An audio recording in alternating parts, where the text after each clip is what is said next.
સંઘ પ્રદેશથી ગુજરાતમાં લવાતો દારૂનો જથ્થો પોલીસે ઝડપ્યો છે। લાખોનો દારૂનો વેસ્ટેજ રૂની આડમાં ચોરખાના બનાવીને સુરત તરફ લઈ જવાતો હતો। નેશનલ હાઈવે 48 પર ગુંદલાવ નજીકથી ગ્રામ્ય પોલીસે 6.12 લાખનો દારૂ ઝડપ્યો। 6.12 લાખના દારૂ સાથે એક આરોપીની પણ ધરપકડ કરવામાં આવી છે અને સમગ્ર મામલે તપાસ ચાલુ છે। तो संघ प्रदेशથી ગુજરાતમાં ઘુસાડાતા વિદેશી દારૂના જથ્થા સાથે એક વ્યક્તિને પોલીસે ઝડપી લીધો છે। વેસ્ટેજ રૂની આડમાં ચોરખાના બનાવીને તેમાં દારૂ સંતાડવામાં આવ્યું હતું। સુરત તરફ લઈ જવાતા દારૂના જથ્થાને ગુંદલાવ નજીકથી જપ્ત કરવામાં આવ્યો। વધુ જાણકારી અમારા સંવાદદાતા બ્રિજેશ શાહ પાસેથી પ્રાપ્ત કરીશું। બ્રિજેશ, એક વ્યક્તિની ધરપકડ કરવામાં આવી છે, તેના વિશે કોઈ જાણકારી?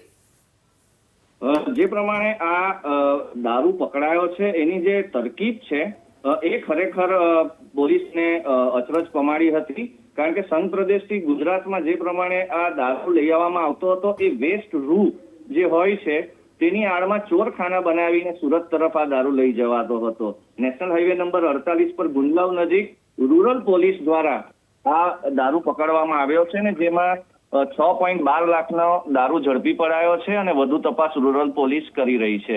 કુલ મુદ્દામાલ 16,12,000 નો થાય છે। જી આભાર બ્રિજેશ, જાણકારી આપવા માટે।